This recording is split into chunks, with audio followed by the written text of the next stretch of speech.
Buenas. Hola, hola, ¿cómo están? Buen día. Buen Hola, buen día. día. Hola.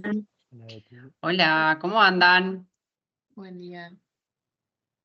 Cuesta arrancar post Semana Santa, ¿no? No me digan que no, porque es difícil volver a la rutina después de 4 días. Pero bueno, vamos a meterle un poco de onda. Mañana no los veo y no las veo. Veo cuadraditos con nombres nomás. Veo una fiaca. Mañana aparentemente hay paro. Vieron que estaba como programado. Entonces, con INE decidimos virtualizar para no perder la clase porque la semana siguiente tienen el parcial teórico el miércoles y la otra es el día de Viedma, entonces no hay clase práctica, entonces decidimos de todas maneras hacer práctico pero virtual, ¿sí? ¿Cómo vienen con los prácticos? ¿Tienen una duda por mail después, pero más del teórico, pero han hecho consultas a INE, a OAS, a Luz? Los primeros prácticos más cuestan porque es hasta que le enganchan la mano en cómo es toda la dinámica y el tiempo que les lleva también, ¿no? Yo he recibido un par de dudas, sí. Buenísimo, buenísimo. ¿Por el chat, Luz? ¿Por WhatsApp? Por WhatsApp, sí. Ok. Algo que está bueno es que los pongan en el foro, porque a veces es la misma hora que tiene el de al lado, ¿no? Y digamos, está bueno como animarse a escribir en el foro, che, me surgió esto, no me cerró esto, en la distribución o en lo que sea, cómo pongo los caracteres tal cosa, y por ahí muchos tienen la misma consulta, entonces está bueno si se animan a poner en el foro las consultas, ¿sí? Así que nada, no tengan vergüenza en ese sentido. Obviamente, manden por mail o mándennos consultas. Es mejor que las hagan ahora y no que las arrastren. Pero, pero bueno. Bueno, hoy tenemos una clase bastante cargadita, porque es todo gastro. Si bien nosotros ya estuvimos charlando un poco de los estímulos y en esófago vemos por la relación que tiene el estómago con el esófago algunas patologías relacionadas, pero hoy nos vamos a meter de lleno en gastro para ver que hay dos presentaciones, no sé si ya las vieron, si se las descargaron.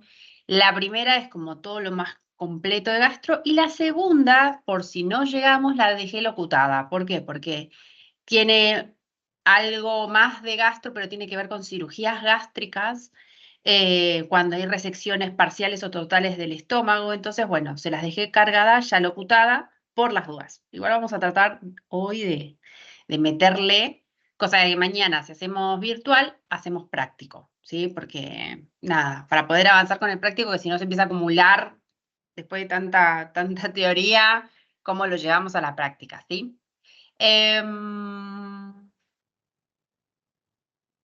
No sé, algo más, no sé si tienen alguna duda, algo, si no, ya nos metemos a trabajar. Profe, en el Sí, PowerPoint que vale, dijiste que lo habías dejado con, digamos, con el sonido, sí, aparece en el mismo, porque a mí me abre un archivo como de PowerPoint, pero sí. no me había aparecido el audio. En modo presentación. Ah, ok. Viste Después que me abajo fijo tenés entonces. como, es el mismo PowerPoint locutado. Yo lo que hago es grabar cada diapositiva. Entonces abajo lo pones en modo presentación que te van apareciendo Sí. las pantallitas. Bueno, y ahí lo vas escuchando. Ah, ok. Probá a ver si te funciona. Debería funcionarte. Pero cualquier cosa Ok. avísame. Por eso ese está subido en formato PowerPoint y no en formato PDF, que siempre los subo PDF para que sea más fácil de descargar y demás.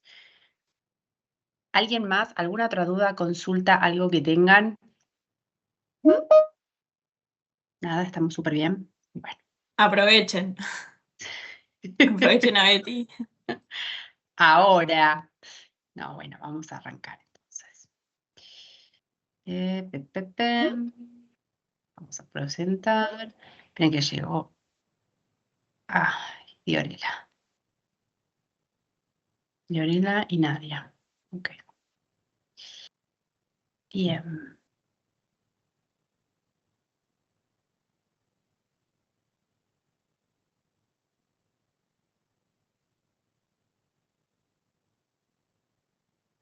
Mm, Pero no me aparece la voz. Capaz que no es compatible con, mm, porque puede ser que toda la información que esté no se pueda, digamos, como ver. Pero no sé, capaz que eso. no, no debería. Yo lo puedo Pero escuchar. hagamos una cosa. Ahora cuando hagamos el recreo me fijo y si no te lo comparto, no sé, por mail o algo así. Porque debería. Valen, Ay, perdón, vos, sí. no, pero vos cuando Patricia hacía esto, ¿podías escucharlo? No, creo que no, pero igual no podía. Ah, bueno, no, porque también Patricia hacía lo mismo, así que ya, como para saber. Ah, bueno, Sí, ahora pero después creo que no me dejaba tampoco. así lo podés escuchar. Bueno, ahí, ¿ven bien? Sí. ¿Sí? ¿Se ve la clase? Perfecto. Bueno, vamos a arrancar entonces con la clase del día de hoy. Unidad 4, última de esta primera etapa, ¿sí? Que Te muteaste, Betty, Betty, me te parece. muteaste.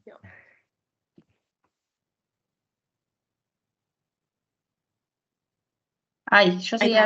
hablando, no sé qué apreté. Bueno. Bien, entonces, unidad 4, patologías gástricas, última unidad de este primer bloque, ¿sí? Donde vamos a integrar un poco las patologías de altas, ¿sí? Esófago, que vimos la semana pasada, y ahora gástricas, antes de continuar. ¿Qué vamos a ver el día de hoy? Vamos a ver gastritis, ¿sí? Una de los motivos de consulta bastante frecuentes, gastritis aguda y crónica. El rol de una bacteria, que es la Helicobacter pylori, bastante frecuente, ¿sí?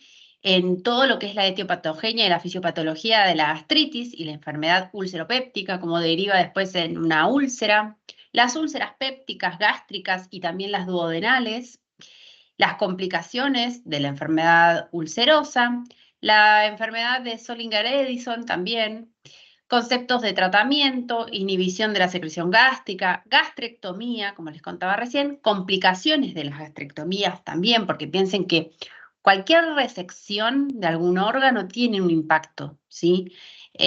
Puede ser parte de un tratamiento, pero va a tener que haber una acomodación o una adaptación, ¿sí? Del organismo a esa parte de ese órgano que va a estar faltando. Por ejemplo, en el caso del estómago, va a tener un impacto, ¿no? Entonces, bueno, ¿qué pasa cuando hay una resección total del estómago parcial, ¿no? ¿Cuántas cosas se pierden a nivel fisiológico de la función del estómago? Y vamos a ver muy poquitito de cáncer gástrico, los tipos, ¿sí? Y el concepto de dispepsia no ulcerosa, ¿sí? Que tiene que ver con una dificultad de la digestión. Bien. Chicos, no. Luz, vos me vas dando admisión, ¿no? A los que van llegando. Sí, yo voy aceptando. Dale, perfecto. Bueno, a modo de recordatorio, volvemos otra vez a la fisiología, anatomía del estómago. El estómago es un órgano que tiene una capacidad de hasta 1,5 litros, 2 litros en el adulto, ¿sí? Está rodeado totalmente del peritoneo, ¿sí? Que es el epiplón mayor y menor. Tiene regiones, ¿sí? Lo dividimos en regiones, nosotros ya lo vimos, por la prevalencia, ¿sí? De diferentes tipos de células en algunos sectores o regiones de este estómago, lo que nos permite identificar su función. Y si bien es el mismo órgano, pero está dividido en regiones. Tenemos el cardias, el fundus, cuerpo y antro, ¿sí? Tiene la función principal de reservorio, ¿sí? Porque se relaja de forma receptiva al contenido, cuanto mayor es ese contenido, más se va relajando, ¿sí? Y está mediada esa relajación a través del nervio vago, que es el 10º par, que permite de manera mecánica ir adaptándose a ese contenido. También tienen otras funciones, las funciones de secreción de hormonas, de enzimas, de ácido, de mucus, y todas estas funciones las repasamos en la unidad 2. Y además recibe ese contenido y va regulando el pasaje de lo que va pasando, ¿sí? Al duodeno. ¿Por qué? Porque todos los nutrientes, todos los alimentos que llegan al estómago semiprocesados no están aptos para pasar al intestino. Si el intestino no está capacitado para el proceso de digestión que hace el estómago. Entonces, es súper importante recordar que regula ese pasaje de nutrientes al intestino delgado, enviando más o menos un promedio de 150 kilocalorías por hora, ¿sí? Al duodeno, y compensa y regula esa osmolaridad de la que hablábamos la semana pasada, la semana pasada no, la anterior, cuando recibe altas osmolaridades, las va regulando para ir pasando de a poco ese contenido ya más isoosmolar. ¿Por qué? Porque el duodeno no tiene esa capacidad receptiva de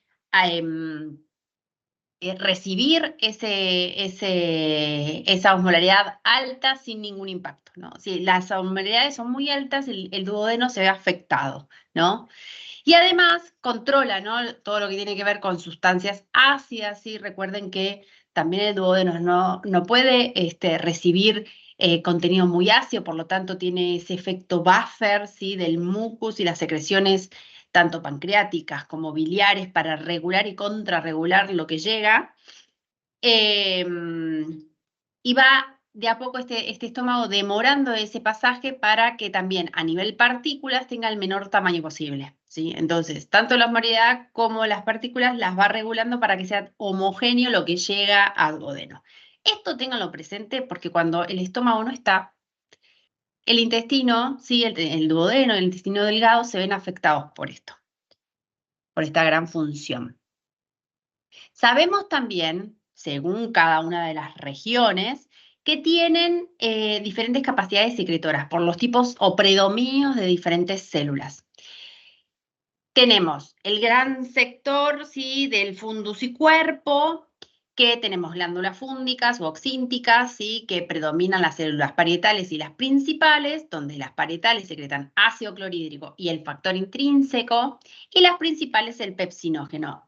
Enzima, ¿sí?, en forma de zimógeno que se activa en la luz gástrica por la presencia del ácido clorhídrico y empieza el proceso de proteólisis, ¿sí?, de las macroestructuras proteicas, ¿sí? Entonces, por eso es tan importante esta función en el estómago.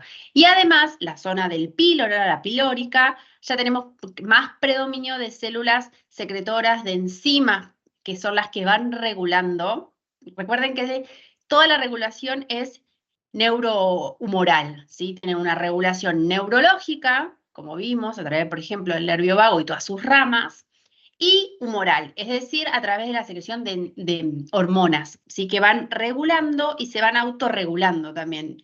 Son estimulantes positivos y a veces de freno negativos. Entonces, todo este proceso se va regulando de esta manera. Acá tenemos un esquemita, ¿sí? Recuerden que estas son la cavidad, ¿sí?, del estómago está cubierta de esta manera, no es plano, sino que tiene estos saquitos, estas glándulas que están cubiertas por diferentes tipos de células y estas células van predominando de un tipo o del otro según la región del estómago de que se trate, ¿no? Entonces tenemos la capa mucosa, la submucosa, la muscular y por último la serosa, ¿sí? Es un órgano bien, bien, bien interesante y complejo. Acá tenemos anterior. Otro esquema o dibujito, ¿sí?, donde se van viendo los diferentes tipos de células en las glándulas gástricas, ¿sí? Acá es un cortecito, un dibujo, un esquema, también tenemos células de control inmunológico, ¿sí? Y bueno, diferentes tipos de células, ¿sí?, de las que ya hemos visto y cómo van migrando y cuáles predominan según el sector.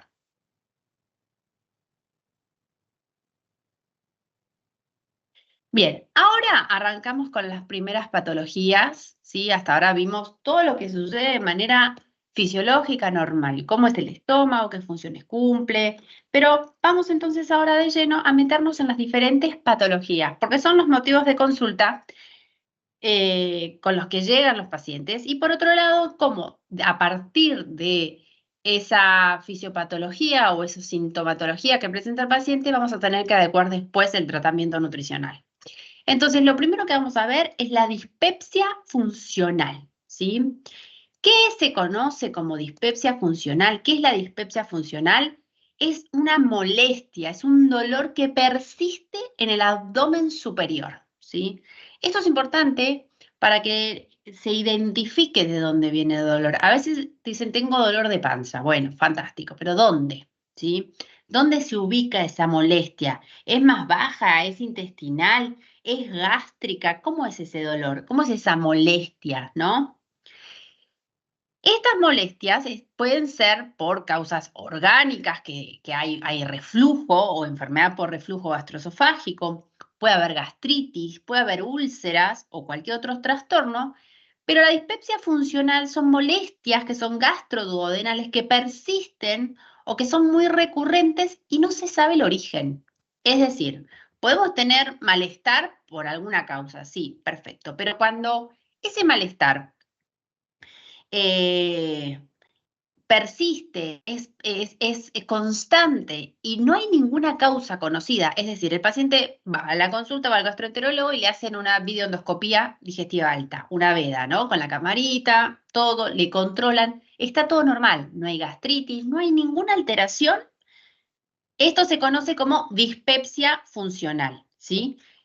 Entonces, hay un montón de factores que predisponen a esta dispepsia funcional: la alimentación, el estrés, el estilo de vida en general, el consumo excesivo de alcohol o del tabaquismo, que pueden intervenir en esa sintomatología y afecta esta dispepsia funcional. Entonces, para redondear, la dispepsia funcional es una alteración, ¿sí? Un malestar, un dolor persistente en el abdomen superior de causa de origen desconocido, pero persiste, está. El paciente refiere, tiene esa molestia, ¿sí?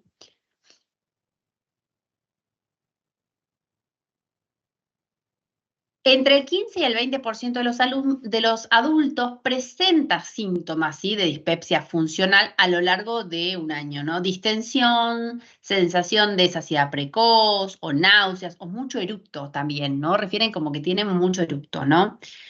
¿Cuáles pueden ser las posibles causas? Porque dijimos que orgánicamente no encontramos ninguna alteración. La videoendoscopía da normal, pero ¿cuáles pueden ser algunos de esos mecanismos que pueden estar causando esta dispepsia? Bueno, se habla de que hay una hipersensibilidad visceral al ácido o a la distensión. Puede haber alguna alteración en la acomodación gástrica, es decir, cuando los alimentos van llegando y se van procesando, digiriendo, bueno, en ese proceso de acomodación hay alguna alteración, o también alguna alteración del sistema neuroentérico, también que tiene que ver con la motilidad, o alguna anomalía en la motilidad y en el vaciamiento gástrico. Bueno, todas estas son teorías de las posibles causas. No se sabe exactamente cuáles son esas causas, pero bueno, también en la anamnesis se puede revisar, ¿sí?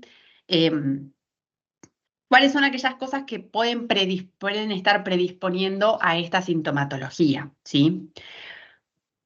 ¿Qué se va a hacer a partir de esta consulta, ¿no? ¿Cuál va a ser el tratamiento, los criterios? Se va a hacer intervención en los factores de riesgo, como hablamos, en lo alimentario. Ahí en la anamnesis nuestro trabajo es fundamental porque vamos a registrar a ver qué de su alimentación le está causando este dolor o esta molestia, ¿sí?, que nos refieren los pacientes. Por otro lado, también la neutralización y supresión del ácido, con por ejemplo un tratamiento farmacológico, algunos agentes citoprotectores y protectores de la mucosa gástrica, también farmacológico. Puede llegar a ver si hay algún tipo de tratamiento de intervención quirúrgica como consecuencia de alguna úlcera refractaria o algunas úlceras que se han complicado, es decir, post una úlcera refractaria o algunas que se hayan complicado que pueda tener dispepsia, ¿no? Y ahí es por intervenciones quirúrgicas que se hace el tratamiento. Pero por lo general, la intervención es sobre los factores del riesgo y la neutralización por ahí de este ácido producido por el estómago. En los factores de riesgo, lo que se va a intervenir es que, por ejemplo, pacientes que han tenido alguna úlcera, ¿sí?, la cicatrización es más lenta, entonces hay posibilidad de recurrencias. Entonces, pacientes tabaquistas o aquellos que consumen muchos AINES, ¿sí?, muchos el autoconsumo de antiinflamatorios no esteroideos, ¿sí?, que eso tienen un impacto muy negativo sobre la mucosa gástrica y pueden intervienen, ¿no?, en la sintomatología, y aquellos que tienen Helicobacter pylori, ¿sí?, que se detecta positiva la bacteria a nivel gástrico. Lo que se hace en estos casos, bueno, en el caso del Helicobacter pylori, el único tratamiento es el antibiótico, es el conjunto de antibióticos muy fuertes, y se hace un tratamiento por 2 semanas, y para erradicarla, ¿sí? Porque ahora vamos a ver el mecanismo de acción de esta bacteria, que es bastante compleja, ¿no? Entonces, lo importante es tratar de erradicarla.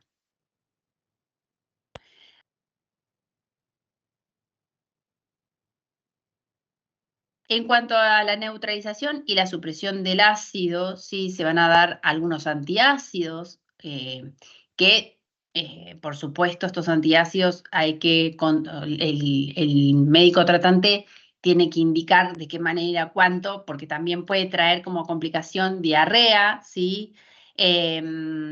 Y estos antiácidos son mejor que los administren cuando los pacientes comen, ¿sí?, con alimentos.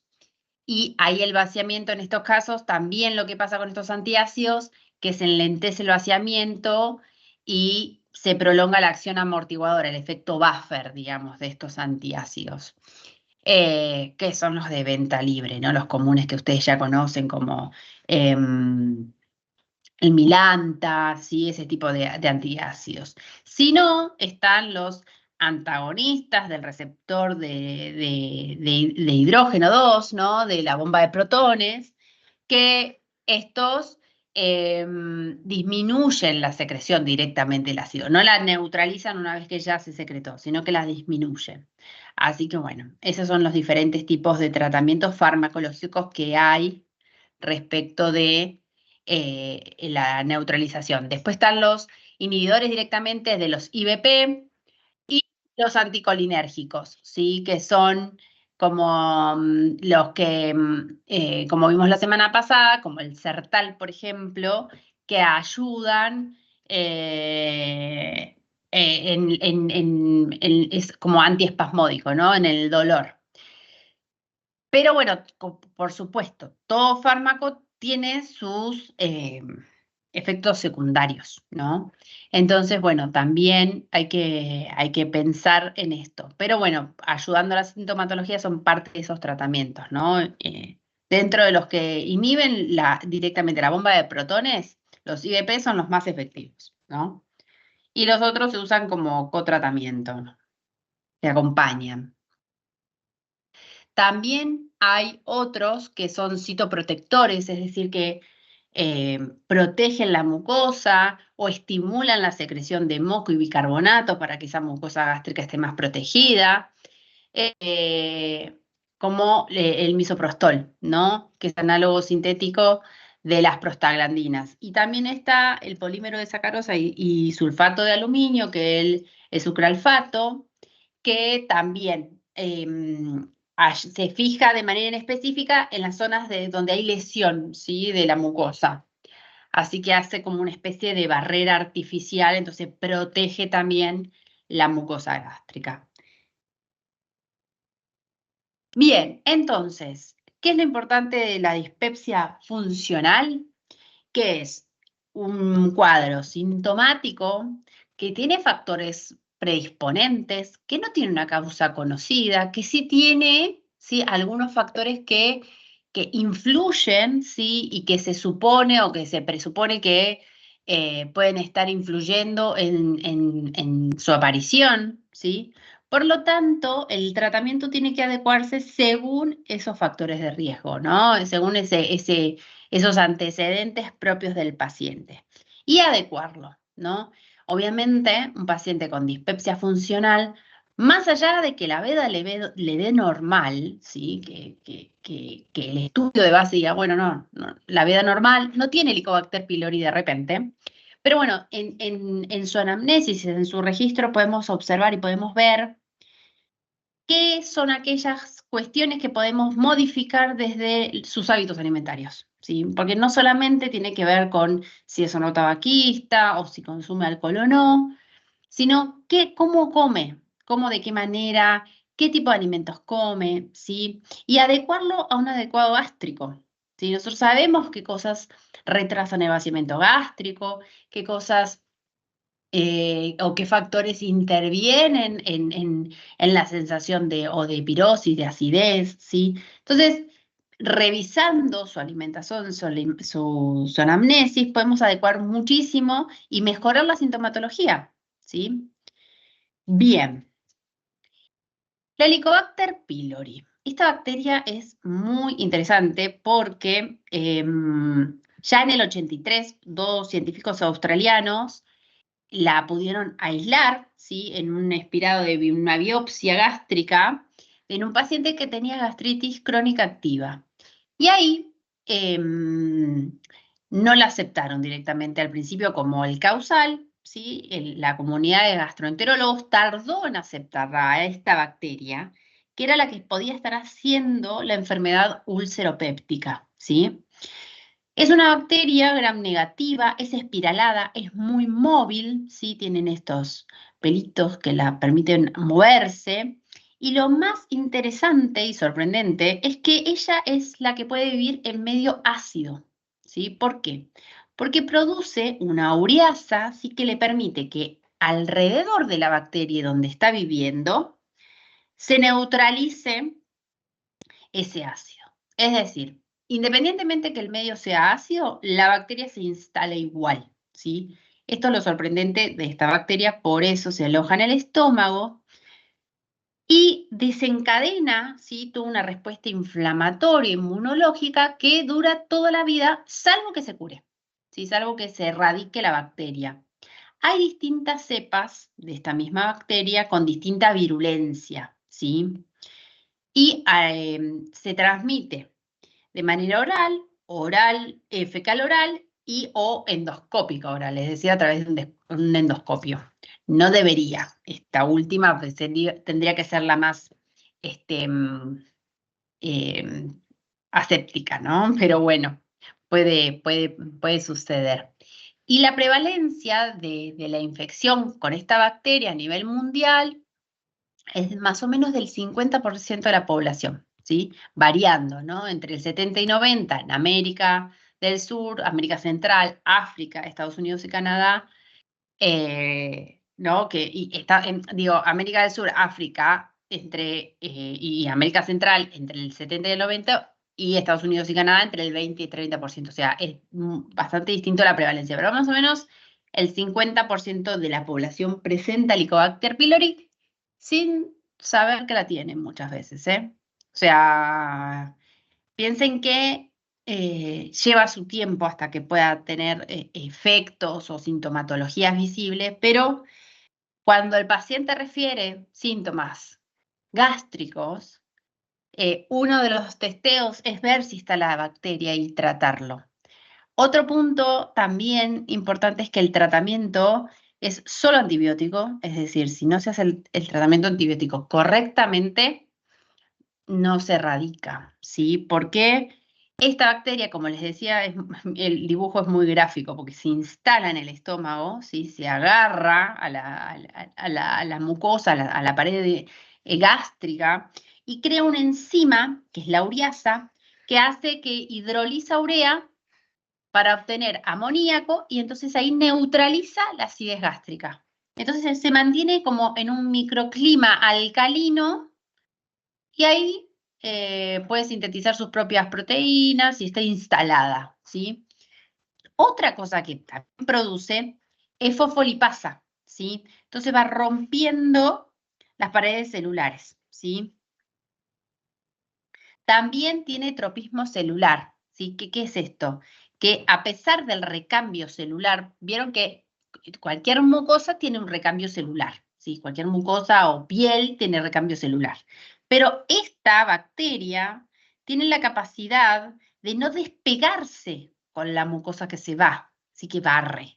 Se va metiendo cada vez más abajo, es decir, se instala cada vez más adentro de la mucosa, no se va con esa mucosa que se recambia. ¿Sí se entendió esto?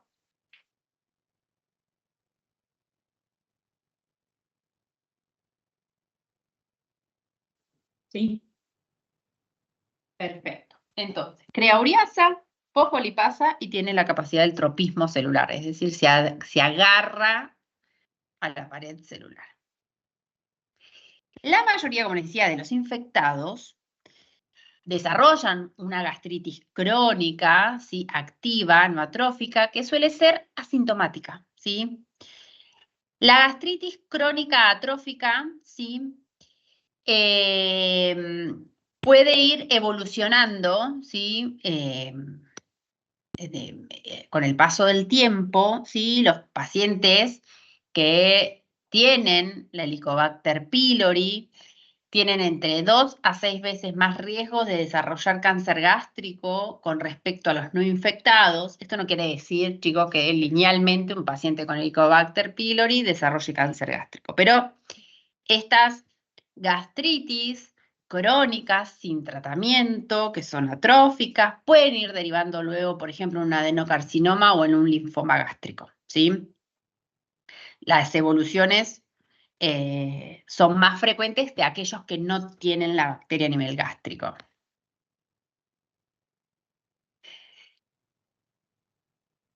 Con el tiempo, todos los infectados con Helicobacter pylori desarrollan gastritis. Puede ser gastritis en un sector, por ejemplo, antral, o puede ser a nivel de todo el estómago, que es la pangastritis, es decir, en todo el estómago, ¿sí? La infección principalmente es asintomática, como les decía. Algunos pacientes manifiestan al principio una gastritis aguda, ¿sí? Una crisis de gastritis aguda, con náuseas, vómitos, dolor en el epigastrio, ¿sí? Epigastralgia. Y después se resuelve la etapa aguda de esos síntomas, pero permanecen signos histológicos, es decir, a nivel celular, de gastritis antral crónica, ¿sí? Que sigue activa. Entre 15 y 20% de los infectados desarrolla úlcera péptica. Menos del 1% desarrollan cáncer gástrico, ¿sí? Lo importante de esto es que, a pesar de que puede ser que al comienzo sea sintomático, una vez que empiezan los síntomas, la detección de la bacteria y el tratamiento es clave para evitar que se siga a largo plazo impactando en esta gastritis más de tipo crónica, ¿no? Profe, igual cuando vos decís que, por ejemplo, el 20% desarrolla úlcera péptica, pero Sí, esto es en caso de que no esté, digamos, tratada con los exacto, antibióticos. exactamente. Ok. Exactamente. Si no se trata, o muchas veces los antibióticos, ahora vamos a ver, son un conjunto de antibióticos que se dan, que son muy fuertes. Hay pacientes que no los toleran y los dejan de tomar o no los toman correctamente. Entonces la bacteria sigue instalada. Por eso es importante el tratamiento farmacológico de la bacteria. Erradicarla, sacarla del estómago, para evitar que siga instalándose y alterando todo el sistema, porque como vimos, tiene una capacidad de adaptación increíble y va dañando, va haciendo proteólisis, ¿sí? Entonces, por eso, pueden desarrollar úlceras, más cáncer gástrico, aquellos que no se tratan. El que se trata y se saca la bacteria de encima, ya está, ¿sí? Bien. ¿Cómo inflama, ¿no? En el antro? Se adhiere al epitelio. Estimula la liberación de citoquinas proinflamatorias, inhibe la liberación de somatostatina, ¿sí? Que recordemos que la somatostatina inhibía, ¿sí? La liberación de ácido clorhídrico, por lo tanto aumenta la liberación de gastrina, ¿sí? Entonces hay más ácido en el medio. La Helicobacter pylori en algunos pacientes produce hipersecreción ácida y úlcera. Sí, úlcera a nivel duodenal. ¿Por qué? Porque a nivel del antro, sí, está más próxima al duodeno y la hipersecreción ácida impacta en duodeno. ¿Sí? Por eso es de úlcera duodenal. En otros lo que hace es atrofia, ¿sí? La mucosa gástrica y genera metaplasia de tipo intestinal. Se llama así porque parece el epitelio intestinal, ¿no? La metaplasia, y desarrolla cáncer gástrico, Esto se va a relacionar, estas posibilidades de desarrollo de un tipo u otro, según dónde se localice principalmente la bacteria, ¿sí? Dónde infecte, el lugar, ¿sí?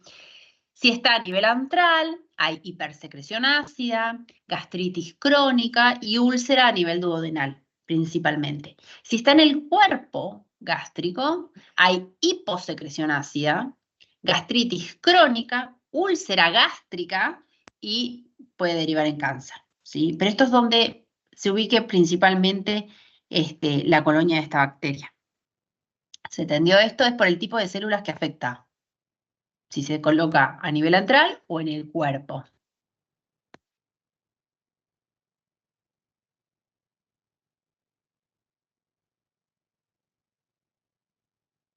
Entonces, algunos pacientes que están infectados, no tratados por supuesto, con el tiempo, la gastritis crónica, que por ahí es superficial, va progresando hasta que sea atrófica y puede tener 3 patrones. Puede ser atrófica difusa, es decir, de forma corporal, atrófica antral o atrófica corpoantral, que tiene varios focos de atrofia a nivel gástrico, ¿no? Todo esto se observa obviamente con el análisis histológico a través de la endoscopía, ¿no? Se toman muestras y se va analizando.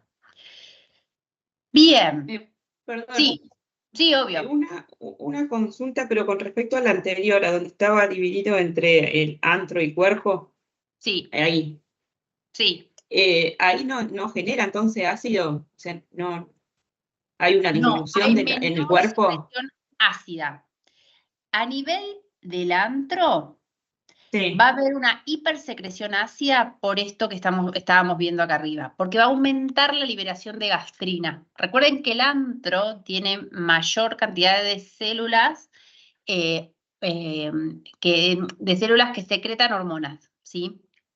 Acá inhibe la liberación de la somatostatina, por lo tanto va a haber mayor liberación de gastrina, entonces va a estar estimulada la liberación de ácido clorhídrico, ¿sí? Por eso, cuando infecta la zona antral, el efecto que tiene es de hipersecreción ácida. Cuando afecta la zona del cuerpo gástrico, hay hiposecreción ácida, porque va a estar afectando las células, las células principales y parietales, ¿sí? Pero no las hormonales, ¿se entiende? Sí, pero lo que no entiendo es cómo genera la gastritis, cómo se genera la úlcera si no es por el ácido. Porque el ácido igual está, no es que no hay ácido. El pH del estómago es ácido igual. Sí. El tema es que a nivel antral hay mayor secreción ácida. Por lo tanto, lo que va a hacer es que, como está más próximo al píloro, esa cantidad de ácido que va vaciando al duodeno va a provocar una úlcera a nivel duodenal y no gástrica. En cambio, en el cuerpo hay secreción ácida, sí, pero no es que va a haber hipersecreción ácida. Hay hiposecreción ácida porque va a estar afectando, pero va a ir comiendo esa pared. Piensen que la bacteria no solamente afecta la secreción ácida, sino también produce fosfolipasas que rompe las células. Ah, está bien. Ahí sí. Va rompiendo esas células. Por lo tanto, va dejando zonas libres de que el mismo ácido clorhídrico, la misma pepsina, autodestruye la pared gástrica, ¿sí? Entonces ahí va carcomiendo, porque está la bacteria en el medio. Y además, piensen que toda esa protección que tiene el estómago, si la bacteria se mete y va rompiendo paredes celulares y haciendo proteólisis, va dejando espacios libres de acción del mismo ácido clorhídrico y de la misma pepsina. Por lo tanto, con el tiempo genera esa gastritis, esa alteración gástrica crónica y la úlcera gástrica. ¿Se entendió más o menos a dónde va? Sí, ahí sí, gracias. No, de nada, perfecto. O sea, profe, que esta hipersecreción ácida va a llegar al intestino, o sea, va a afectar el duodeno. Claro. Recuerden que el estómago ayuda a neutralizar, pero si hay más secreción ácida, Claro. va a ir dejando pasar, sí, obviamente, regulando ese pasaje a duodeno, pero este va a ser más ácido, por lo tanto va a ir afectando la primera parte del duodeno, donde generalmente se hacen estas úlceras duodenales, ¿sí? Por esto, principalmente porque a nivel antral, la mayor producción, o sea, la mayor predominio de células son las de tipo hormonales. Entonces, altera estas y afecta la retroalimentación negativa que tienen. Por eso hay más secreción ácida. Entonces ahí las úlceras van a ser a predominio de las duodenales. En cambio, en el cuerpo, como va haciendo este efecto de proteólisis y ruptura, va a ser úlceras más gástricas. Ok. Bien. Chun, chun, chun, chun. Acá Betty, perdón, Sí. que les ponía en el chat que las células del estómago son sensibles al ácido como cualquier célula. La Claro. diferencia es que el estómago tiene esta barrera de protección que justamente la bacteria empieza a romper con esta proteólisis. Y Exacto. acá Sharon pregunta, dice, ¿y la ubicación nos vamos a dar cuenta porque cursa con acidez y otras sin? O sea, con pirosis, acidez y demás, por los síntomas. Pregunta. No, en realidad la ubicación es a través del estudio endoscópico. No podemos saberlo. No tenemos forma de saberlo. Es más, los pacientes se atienden con su gastroenterólogo, que es el que va a estar haciendo el proceso de diagnóstico, ¿sí? De qué es lo que está pasando a nivel gástrico, ¿no? Entonces, lo primero que hacen es una videoendoscopía, ¿sí? Toman biopsia, ¿sí? De los diferentes sectores, entonces ahí la pueden aislar a la bacteria también. Claro. Pensar Y ahí, también, Sharon. sí. Ay, perdón, Sí. Betty. No, habla. No, que esto de que el ácido igualmente, más allá de que no haya una sobreproducción, igualmente afecta, porque la producción normal de ácido del estómago igualmente es nociva para las células si entran en contacto. Exacto. Miren todo lo que vimos la semana pasada, que a nivel esofágico, cuando hay una alteración y hay contacto del ácido clorhídrico con el esófago, si bien tiene esas barreras protectoras, ¿sí? Que vimos, bueno, también afecta, porque es muy ácido. Y además tiene enzimas proteolíticas que rompen estructuras de proteínas, ¿no? Entonces, obviamente va a estar teniendo un impacto. Sí, y puede ser que no sé si se escucha cuando hablo. Sí, perfecto. Que la bacteria incluso tampoco es que tiene, o sea, tiene una tolerancia de un pH también un poco bajo, o sea, es entre 4 y 6, o sea, incluso es muchísimo más bajo que eso Sí. el ácido del estómago. Sí, exacto, exactamente. Y además se crea su propio microclima y se instala y va alterando todo ese pH normal, digamos, y porque la mucosa gástrica tiene el equilibrio, ¿sí? Si no está la bacteria, de autoprotegerse, pero si está la bacteria instalada, va quedando espacios, digamos, ¿no? Donde el mismo ácido y las enzimas que van hidrolizando estas proteínas van actuando. Entonces, por eso afecta tanto. Y por eso es tan importante erradicar la bacteria, ¿no? Pero para poder erradicarla, primero hay que diagnosticarla, ¿sí? Como pruebas diagnóstico, ¿sí? Ahí está la biopsia, vieron que les decía, la videoendoscopía digestiva alta, la VEDA, toma biopsias endoscópicas y se hace el test rápido de ureasa, el TRU, que es el método gold standard para la detección de la bacteria. Obviamente, para poder hacer este test, se requiere una biopsia, ¿no? Hay pruebas que no requieren de la toma de mucosa gástrica, de esa biopsia, que es a nivel laboratorio, ¿sí? Serológica, que se pueden encontrar anticuerpos, pero son muy poco específicos estos anticuerpos ¿sí? El estímulo de la bacteria. O también está la prueba de aliento con urea y antígeno en materia fecal. Lo más efectivo en el diagnóstico que es el test rápido de ureasa, ¿sí? Cuando los pacientes refieren o tienen gastritis, de larga data y demás, por lo general se hacen una endoscopía con toma de biopsia y chao. Es mucho más preciso el diagnóstico, porque además el tratamiento es antibiótico, no se resuelve solo. No es que la bacteria se va y, ¿no? Como, no sé, como una gastroenteritis. Profe, O gastroenteritis se barre, ¿no? Pero acá no se va. Sí, no, que estaba pensando, cuando ya, digamos, presentás síntomas y por eso se hace la biopsia, ¿no puede sí. ser que ya esté bastante avanzado? O sea, por ejemplo, que ya haya generado una úlcera o... Las úlceras ahora las vamos a ver, las úlceras son bien sintomáticas. Los pacientes por ahí consultan antes, ¿no? De llegar, pero pueden llegar obviamente a consultar ya cuando está la úlcera instalada y bueno, se trata y igual se hace el tratamiento antibiótico para erradicar porque después se pueden hacer más úlceras o Claro. pueden volver porque una vez que se cicatriza la úlcera puede volver a aparecer, pueden ser úlceras recidivantes, es decir, que vuelven a salir. Esto porque está la bacteria en el medio, entonces parte del tratamiento va a ser erradicarla. Por supuesto, siempre piensen que lo que se trata primero es la urgencia. Si un paciente tiene una úlcera o tiene una úlcera sangrante, eso es lo primero que se va a tratar, ¿sí? Después se tratará, como segunda etapa, erradicar la bacteria, sacarla del medio, ¿sí?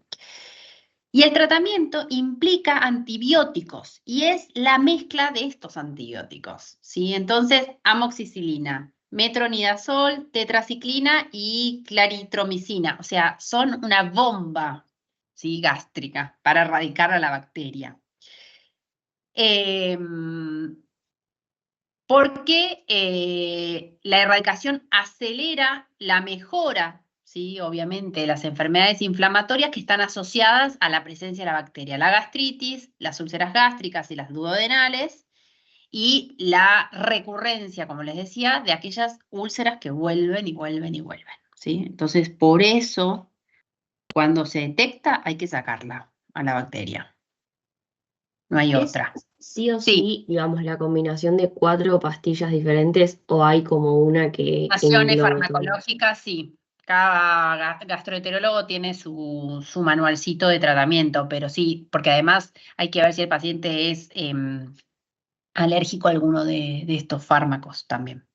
Pero Claro. sí, son combinación de estos fármacos, por eso son muy fuertes.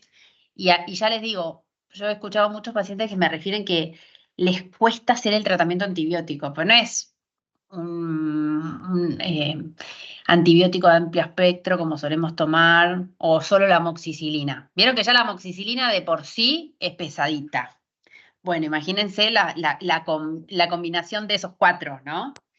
Pero bueno, es tratar de abordar el origen de la causa de todas estas complicaciones y además prevenir, porque después vuelven a afectar a nivel gástrico, ¿no? Bien, hasta acá, ¿vamos bien? ¿Se va entendiendo? Sí, perfecto. Bien. Vamos a ver ahora entonces, vimos dispepsia funcional como entidad patológica, ¿no? Ahora vamos a ver, y vimos la Helicobacter pylori como posible causal de varias de las que vamos a ver ahora, ¿no? La gastritis y las gastropatías en general. Vamos a ver de qué se tratan estas patologías. La gastritis y gastropatías, ¿qué son? ¿Qué es la gastritis? Para el paciente es como la dispepsia, ¿no? Es molestia, dolor, malestar.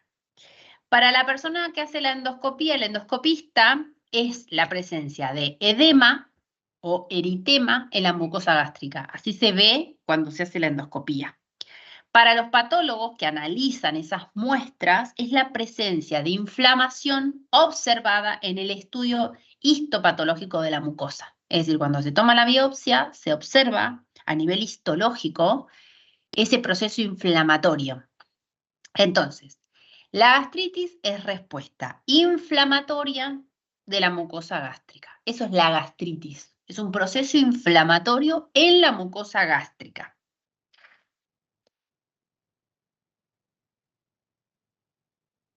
La gastropatía aguda, ¿sí?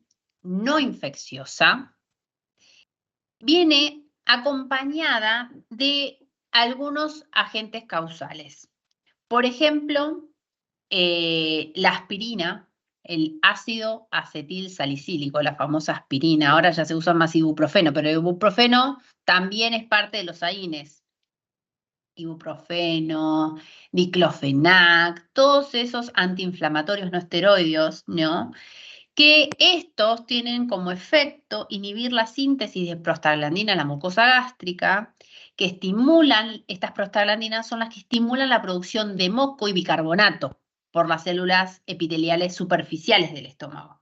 Por lo tanto, si consumimos en exceso o muy frecuentemente aspirina y otros AINES, estamos limitando, ¿sí?, la síntesis de prostaglandinas, que estas son las que estimulan la producción de moco. Por lo tanto, dejamos, ¿sí?, al descubierto más este estómago más expuesto. También puede ser por algunos agentes físicos, las radiaciones, ¿sí?, que producen lesiones del compartimento proliferativo de la mucosa, ¿sí?, que el tratamiento radiológico también tiene este efecto. Y agentes químicos y físicos, el estrés físico, ¿no? Agentes químicos que pueden dañar, ¿sí?, lesionar las células del epitelio de la mucosa gástrica, pueden ser orales, como el etanol o algunos cáusticos, o el reflujo de sales biliares. También puede tener un efecto químico, ¿sí?, sobre esta gastropatía, este proceso inflamatorio también, que no es de causa infecciosa, no hay una infección, sino que podemos tener diferentes agentes causales, químicos, físicos, ¿sí? Por ejemplo, quemaduras extensas, traumatismo, alguna cirugía mayor, también alguna hipoxia o hipoperfusión que haya habido transitoria, que afecta, ¿sí?, la barrera de la mucosa gástrica, entonces está menos irrigada por algún motivo. Y lo que no se sabe mucho o se desconoce en profundidad es qué efecto tiene el estrés psicológico como causal de la gastritis o las úlceras, ¿sí?, de las no infecciosas. Entonces, en la mayoría de los casos, las lesiones de la gastropatía aguda son superficiales, ¿sí? Suelen curar en plazo de días.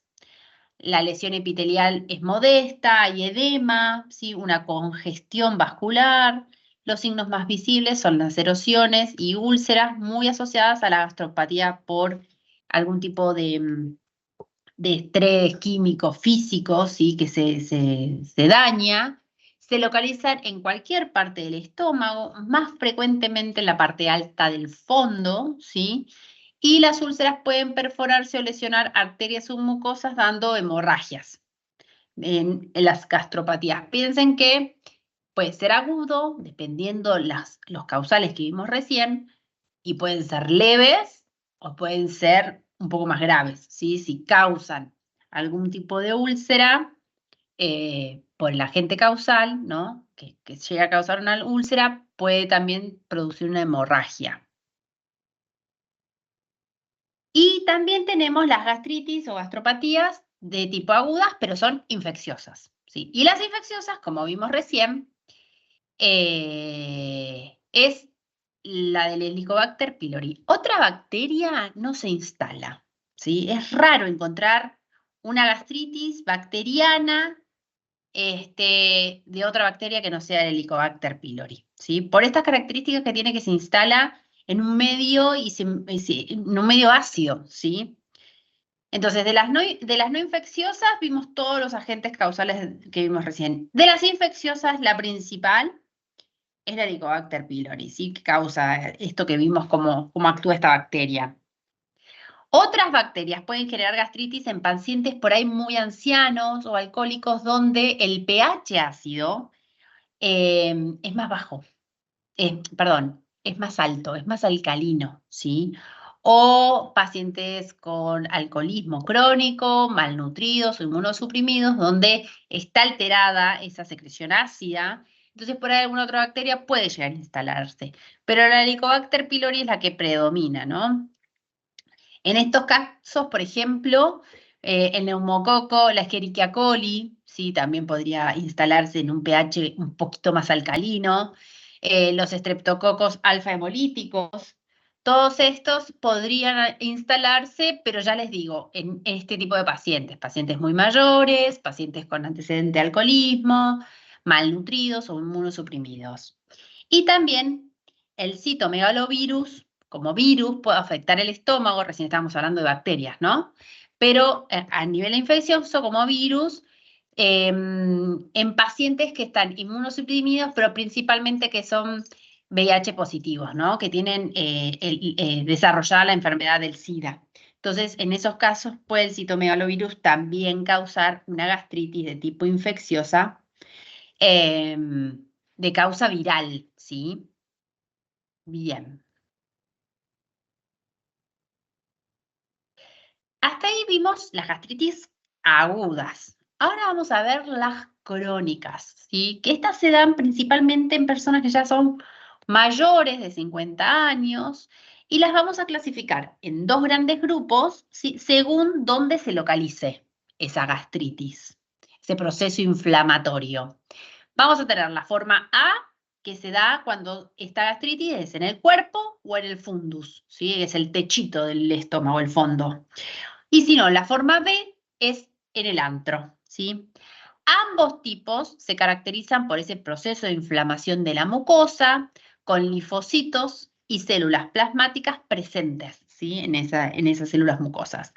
La inflamación puede ser activa o latente, es decir, tiene periodos de actividad, ¿sí? Más activa, más proceso inflamatorio, o más apagado, más latente, ¿sí? Y esto se va a definir por la presencia o no de los leucocitos polimorfonucleares que se van a observar.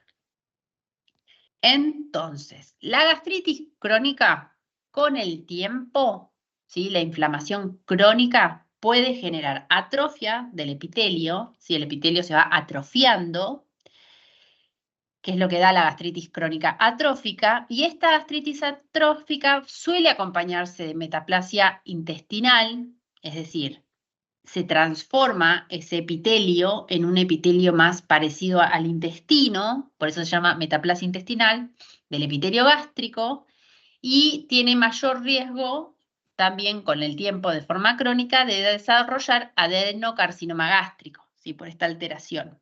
Y este carcinoma es muy similar desde lo histológico al que se da en el colon, ¿sí? Se origina en las glándulas premalignas, ¿sí? Las displásicas, y se desarrollan en las zonas metaplásicas. Esta evolución de gastritis no quiere decir que todos los pacientes con gastritis se desarrollan, pero sí puede ser acompañada de esta alteración o de esta mutación celular, ¿sí? Si no se acompaña, no se trata de demás. Bien, esas son las gastritis en general, las gastritis crónicas. Según dónde se localicen, tenemos dos tipos, como dijimos, ¿no? La tipo A y la tipo B.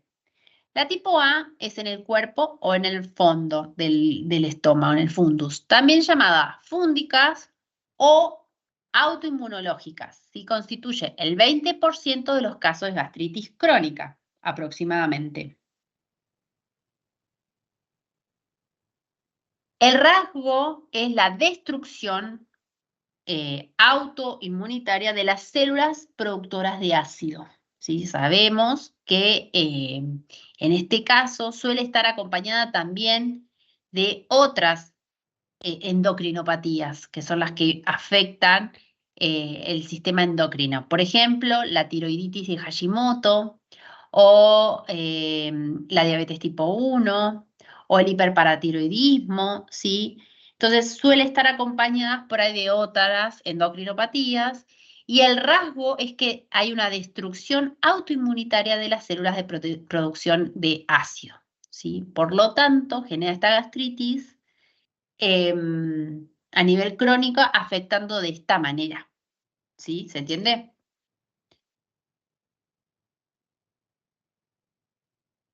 Ay, se me pasó. Por otro lado, tenemos la gastritis de tipo B, ¿sí? Que están en el antro, llamadas antrales. También podrían ubicarse en el cuerpo y en el fundus, ¿sí? Pero se cree que en estos casos la Helicobacter es la causa de la mayoría de los casos. Y la mucosa está inflamada con leucocitos mono y polimorfonucleares y acaba por desarrollar atrofia, dilatación de las glándulas de la mucosa y esta alteración de proceso inflamatorio, ¿sí? A nivel antral.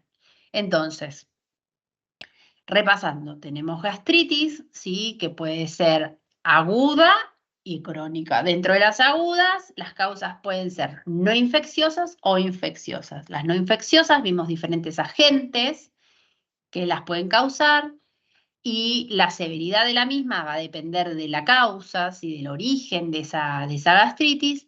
Y las crónicas van a depender de la ubicación, ¿sí? Y cómo también al ser crónicas va afectando y podrían producir una alteración de la mucosa, llevando como consecuencia hasta un cáncer gástrico, ¿sí?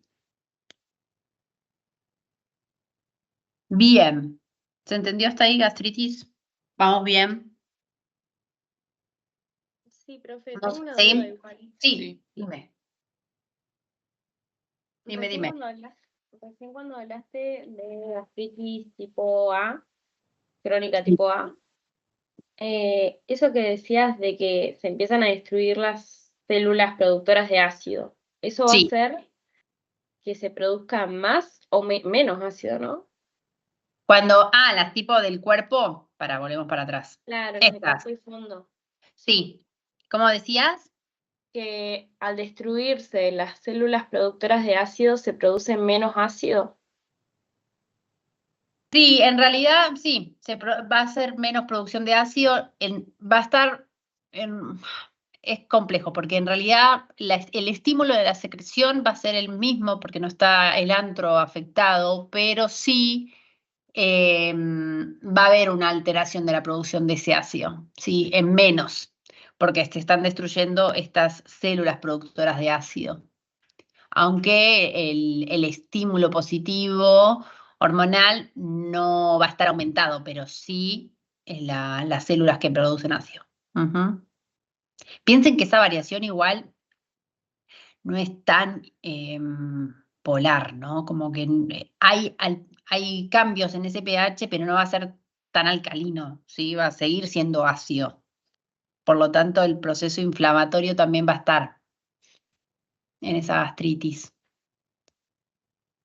Está bien, gracias. De nada. ¿Alguna otra duda? ¿Vamos bien?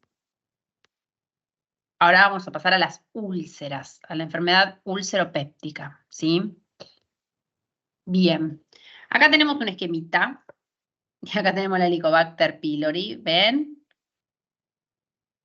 Que produce proteasas, que va haciendo daño celular, va generando un proceso proinflamatorio y va rompiendo estas paredes celulares. Y así se ve, ¿no? La úlcera. Veamos las úlceras y después hacemos un mini recreíto. Úlcera péptica.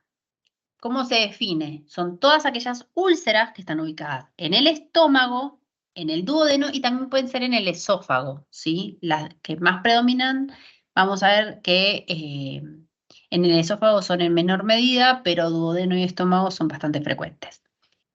Lo que van a producir es necrosis de la mucosa, ¿sí? Por la agresión, como les decía, de estos agentes cáusticos, que son el ácido clorhídrico y la pepsina. Entonces, esta combinación para la propia mucosa es fatal. Piensen que la pepsina y el ácido lo que hacen es romper estructuras proteicas. Entonces, en la misma pared celular expuesta a esto va haciendo este efecto cáustico de ruptura y puede extenderse más allá, avanzar más allá de la mucosa y de la submucosa y de la capa muscular. incluso hasta capas más profundas y genera una perforación, ¿sí? La incidencia de úlcera duodenal se presenta en personas entre 40 y 50 años de edad y la úlcera gástrica es más frecuente en personas de 60 a 70 años. En cuanto a predominio de frecuencia, ¿no? ¿Cómo es el proceso ulceroso, la fisiopatología de ese proceso ulceroso? La úlcera se produce cuando el efecto cáusico, ¿sí?, del ácido y la pepsina supera la capacidad gástrica de resistir estos efectos. Sabemos que el estómago tiene diferentes estrategias y mecanismos de barreras de protección. Cuando estos mecanismos se superan, tiene el efecto, ¿no? ¿Cuáles son esos mecanismos de defensa? Tenemos preepiteliales, ¿no? Por encima del epitelio, que es que se impida el contacto entre la célula y el agente nocivo, ¿sí? Que hay bicarbonato y moco, ¿sí? Esa capa de bicarbonato y moco protege este efecto. Después hay del mismo epitelio, ¿sí? Las membranas de las células apicales y las uniones estrechas intercelulares también son una barrera de protección. Y postepiteliales, el flujo sanguíneo, ¿sí?, de la mucosa, esa mucosa irrigada por el flujo sanguíneo, va trayendo, por un lado, energía para la célula y por otro lado, bicarbonato.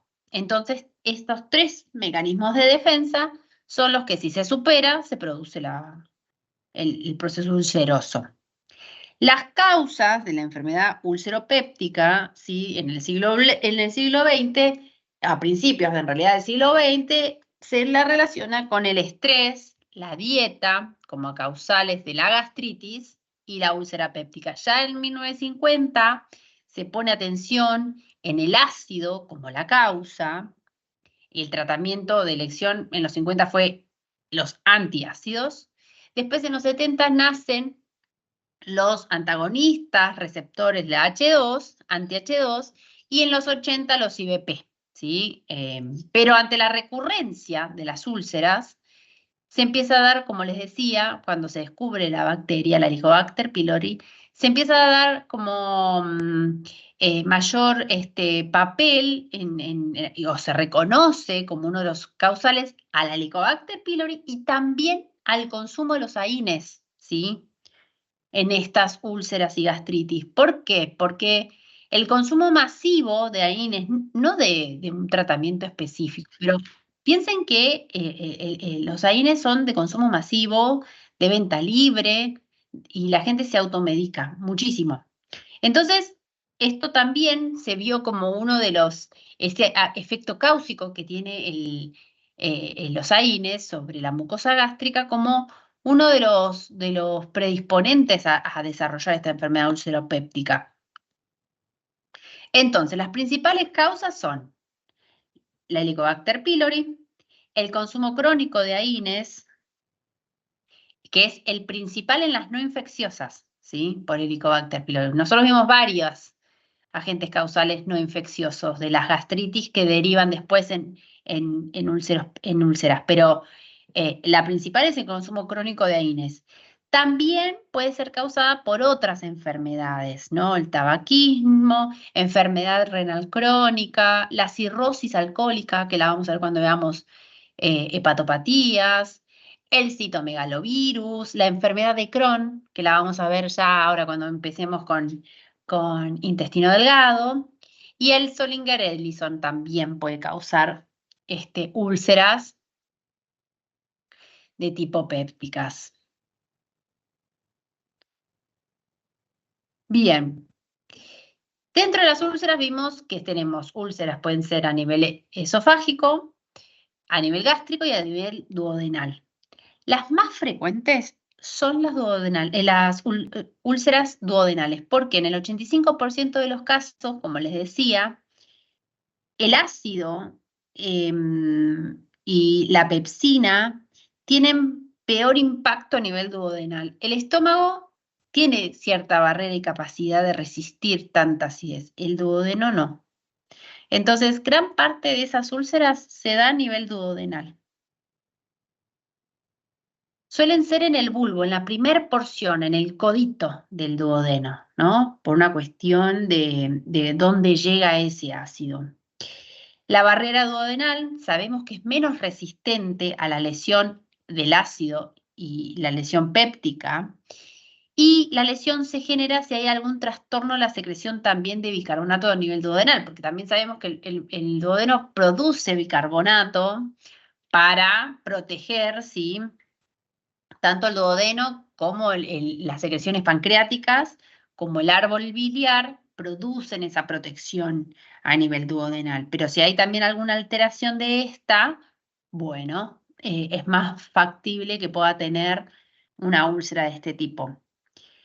También si el aumento de secreción ácida gástrica supera, ¿sí?, la neutralización de ese duodeno, que es lo que veníamos charlando hace un rato, ¿no? Que esa secreción ácida es tan importante que supera la capacidad de neutralizar. Por lo general, los pacientes que tienen úlcera duodenal son pacientes con hipersecreción ácida, ¿sí? El Helicobacter pylori se detectó en el 80% de los casos como la causal principal. Poseen en estos casos, estos pacientes, mayor número de células de tipo parietales, mayor secreción basal diurna y nocturna de ácido. Hay una concentración aumentada de gastrina en ayunas, ¿sí? Es todo lo que se observa en este tipo de pacientes. En algunos pacientes hay anomalías en el control vagal, ¿sí?, del nervio vago, que esto se puede mejorar con las vagotomías, que es la resección o corte de una de las ramas del nervio vago para el control. Poseen mayor velocidad de vaciamiento gástrico de los líquidos, entonces ese líquido llega más rápido, y poseen menor producción de bicarbonato. Todos estos pueden ser las diferentes causales en estos pacientes que desarrollan úlcera de tipo duodenal.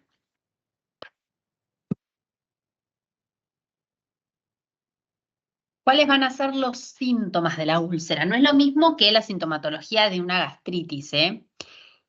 Lo que le produce al paciente es un dolor quemante y punzante en el epigastrio, ¿no? Y se produce entre 2 a 3 horas post ingesta. Se alivia con la ingesta de alimentos y antiácidos, ¿sí? Porque los alimentos en cierta medida también ayudan a neutralizar algunos, ¿no? Pueden tener anorexia y pérdida de peso, que no es tan frecuente, es infrecuente, y por el contrario presentan hiperfagia, es decir, quieren comer más, y aumento de peso. ¿Por qué? Porque cuando comen, calman el dolor, ¿sí? El decir que tiene una úlcera no es sinónimo de úlcera sangrante, ¿eh? Pueden tener úlceras que no sean sangrantes, pero tienen esta sintomatología de dolor. Entonces, si ese dolor por ahí no es lo suficientemente agudo o fuerte, por ahí el paciente no consulta, ¿no? Entonces comen un poco más para calmar la sensación de dolor punzante.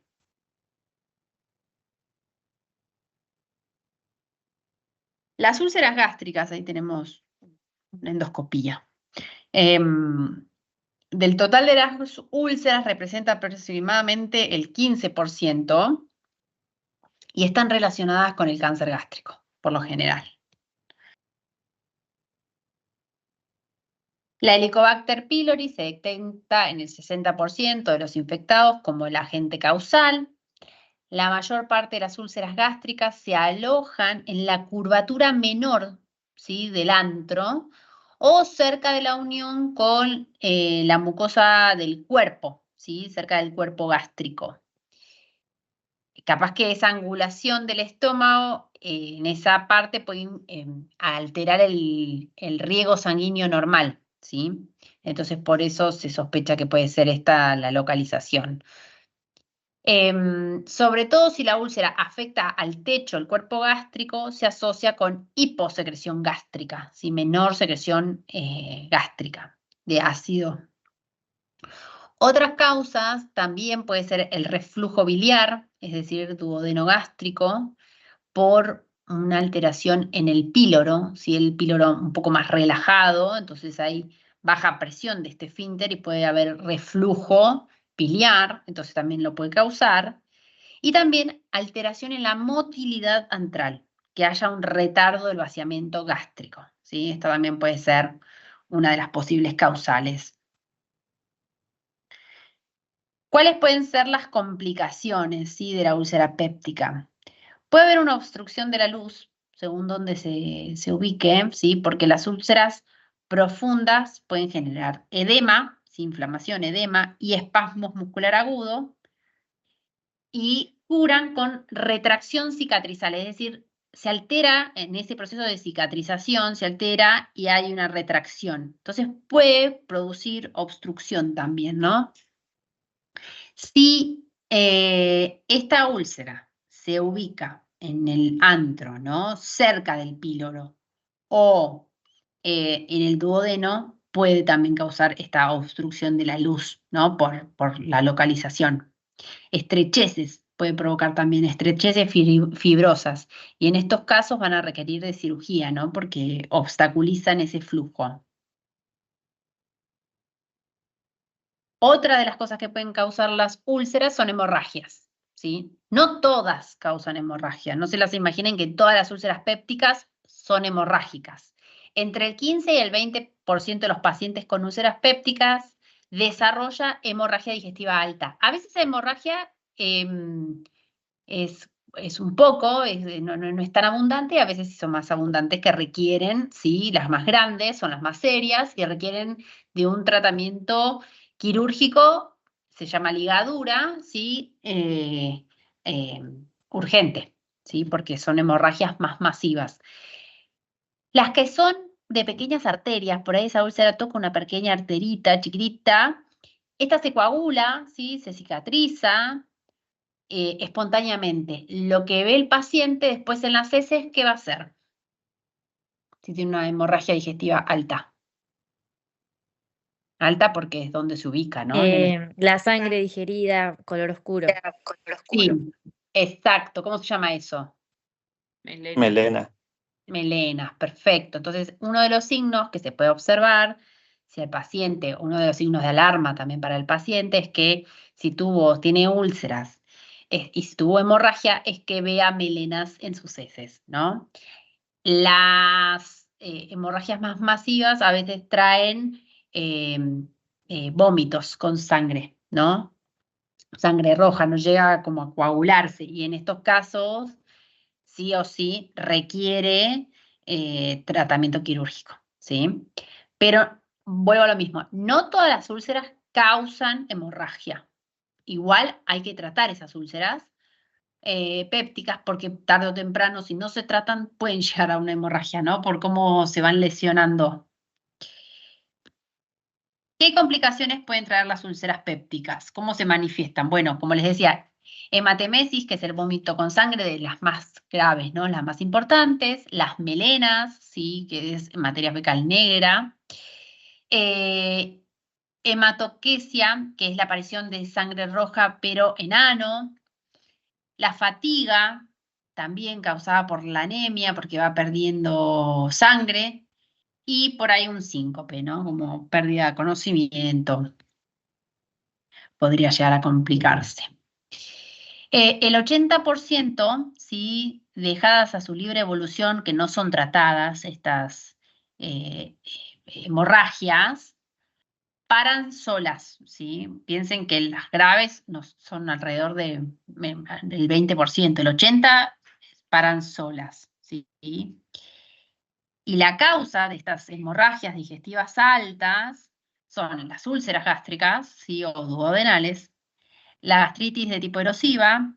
Después vamos a ver en los pacientes que tienen cirrosis, pueden tener varices a nivel del esófago que sangran. El otro día en la clase de esófago vimos cómo se ve en la endoscopía las varices esofágicas, y la pared de esa varice, de esa vena más dilatada, es más finita, entonces puede llegar a romperse y sangrar a la luz del esófago.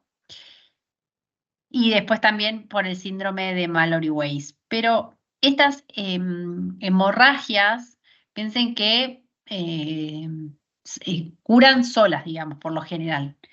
Pocas son las que requieren ese tratamiento tan urgente.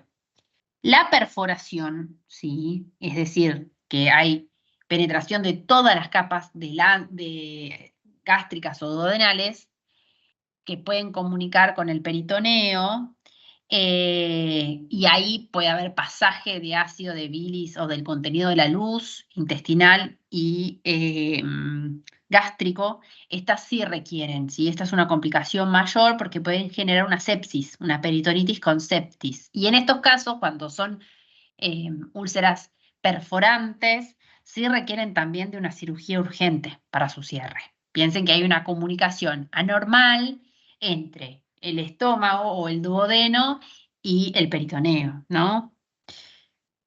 Y esta es una de las causas más frecuentes de dolor abdominal agudo. Acá es un dolor terrible, entonces en esos casos, bueno, ya requiere, ¿sí? Dentro de las complicaciones, un tratamiento súper rápido.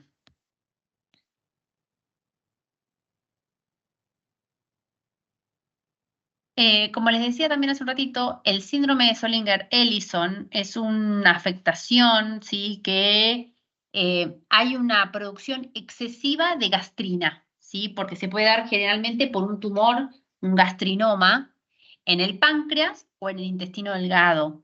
Entonces los pacientes presentan dolor y, sin embargo, más diarrea, ¿sí? A pesar también de este cuadro de dolor. Y también en estos, la mayoría presentan estas úlceras duodenales. Entonces, aquellos que tienen Zollinger-Ellison pueden tener úlceras duodenales.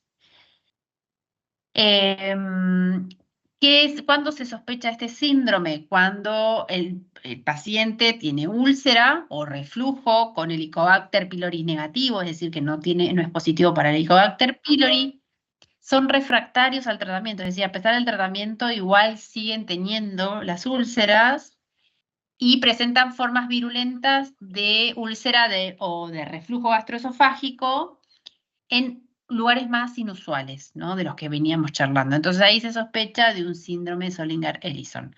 Esto para que sepan, porque a veces puede tener como agente causal de la úlcera este síndrome, ¿no? Obviamente, chicos, esto se trabaja en concordancias con el médico de cabecera tratante, que generalmente es el gastroenterólogo, ¿no? Que lo va llevando por todo el proceso de diagnóstico o el tratamiento farmacológico o quirúrgico, si lo requiriera. Y el tratamiento alimentario nutricional es lo que vamos a ir acompañando nosotros con todos estos cuadros, ¿no? Bien. Acá vamos a llegar entonces a todos estos cuadros que vimos, que tenemos que determinar algunos objetivos del tratamiento. Y van a ser 4 objetivos básicos. Uno es aliviar los síntomas. Tengo que escuchar al paciente qué me refiere, cuáles son sus síntomas. También tengo que favorecer, promover la curación, ¿sí? De ese epitelio, de esa mucosa, de esa úlcera, favorecer esa curación. Prevenir las recidivas, es decir, que vuelvan a aparecer, y prevenir las complicaciones de las úlceras hemorrágicas y las perforaciones, ¿no? Todo esto desde los objetivos. ¿Y cuál va a ser la planificación de las estrategias? Bueno, por un lado va a tener la farmacoterapia, que no va a depender de nosotros, pero tenemos que saber qué fármaco está utilizando nuestros pacientes. Control del estrés, ¿sí? Y la dietoterapia, que acá es nuestro trabajo principal. En el caso de la farmacoterapia, se dirige a neutralizar la acidez, disminución de la secreción ácida, la resistencia epitelial, lo que fuimos viendo hoy, ¿no? Los citoprotectores o la disminución de los inhibidores de la bomba de protones. Pero el tratamiento farmacológico no reemplaza el tratamiento nutricional, ¿sí? Son 2 herramientas que interactúan y se potencian entre sí y ayudan a contribuir a la recuperación del paciente y además a evitar las recidivas. Si el paciente adhiere bien y tiene un buen tratamiento farmacológico y un buen tratamiento nutricional, mejora muchísimo y evita que vuelvan a aparecer la sintomatología, ¿sí?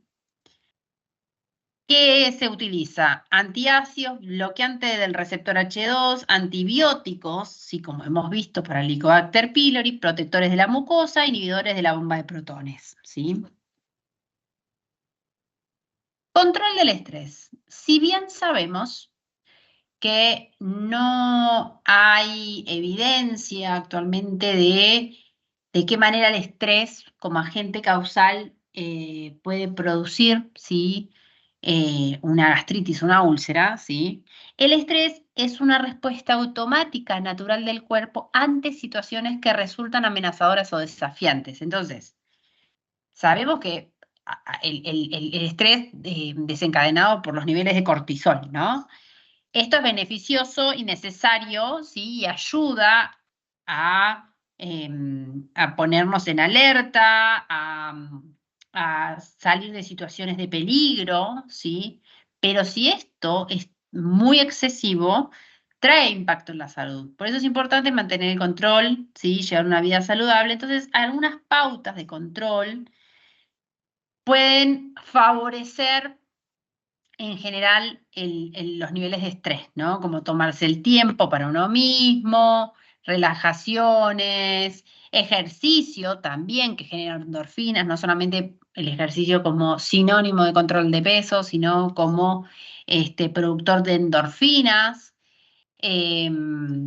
Bueno, todo lo que tiene que ver con el autocontrol, hacer actividades placenteras, todo esto favorece muchísimo. Y además, el estrés en función de la comida, ¿sí? Y acá tenemos un impacto directo en nuestras medidas higiénico-dietéticas, ¿sí? En el momento de la comida, porque no solamente es lo que está comiendo, sino cómo lo está comiendo. ¿Sí? Podemos hacer un plan fabuloso, pero si ese paciente está súper estresado, traga en vez de comer, tiene angustia y demás, bueno, es muy difícil que eso no le, o sea, es muy raro que eso no le termine afectando, ¿no?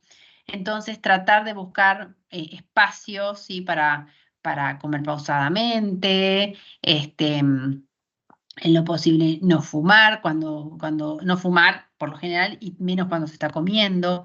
Bueno, todas estas pautas tienen que ver con eso.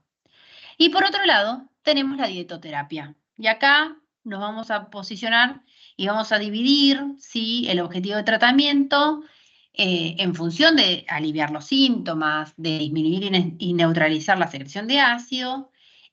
Nos vamos a focalizar en una dieta adecuada gástrica, o también llamada dieta de protección gástrica.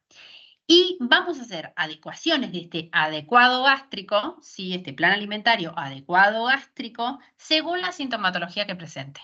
Es decir, no vamos a hacer un único adecuado gástrico para todos, sino que vamos a hacer un adecuado gástrico con sintomatología de dolor, un adecuado gástrico con sintomatología de acidez, ardor o hipersecreción, y un adecuado gástrico sin sintomatología. ¿Por qué?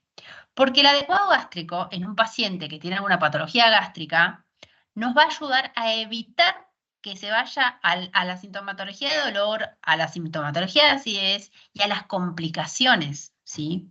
¿Por qué? Porque el paciente que tiene una gastritis crónica, latente, que no está en etapa aguda, no quiere decir que la gastritis se erradicó, se fue, se fumó, ¿no? Sino que está. Lo que tenemos que evitar es que vuelva a aflorar esa sintomatología. ¿Se entiende? Entonces, las patologías gástricas que no se curan, ¿sí? Que no tienen tratamiento curativo, la patología está de base. Entonces, lo que tenemos que evitar es que el paciente tenga sintomatología. En estos casos vamos a tener una alimentación un poco más flexible, donde vamos a poder dar más estímulos gástricos, ¿sí? Sin síntomas, pero dentro de un margen, ¿sí? de protección. Porque la patología de base está. ¿Se entendió esto, no? ¿Sí, no? Más o menos. Sí, sí, sí. Perfecto. Bueno. Siendo 11 menos 20, vamos a hacer un recreo porque después arranco con los 3 tratamientos estos. Dieta adecuada gástrica, sintomatología de dolor sintomatología, acidez o ardor, y sin sintomatología. Ay, trabo la lengua.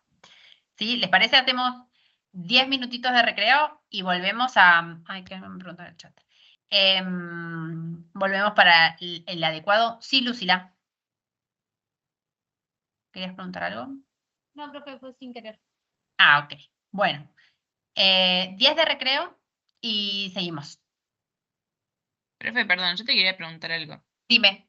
Sí. Viste que en el tratamiento para reflujo, o sea, para el diagnóstico de reflujo gastroesofágico, una Sí. de las, o sea, eran como varios factores, digamos, y eran la combinación de varios, y uno era la respuesta ante los inhibidores de la bomba de protones.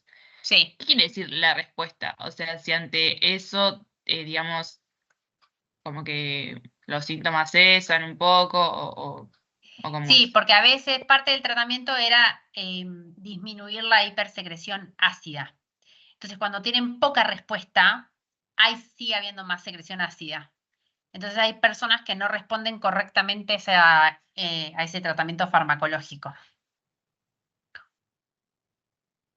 No sé si... Ah, está bien, o sea que puede tener que ver con otra causa, con, no sé, una hipotonía Claro, del esfínter o algo de eso. claro.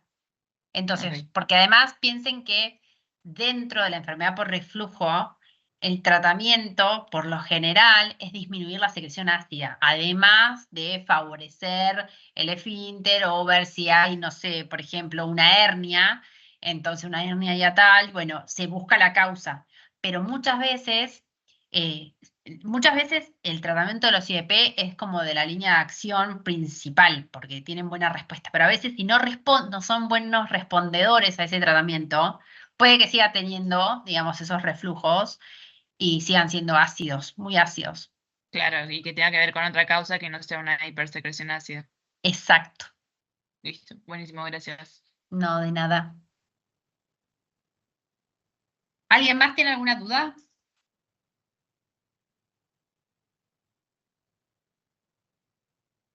Bueno, perfecto.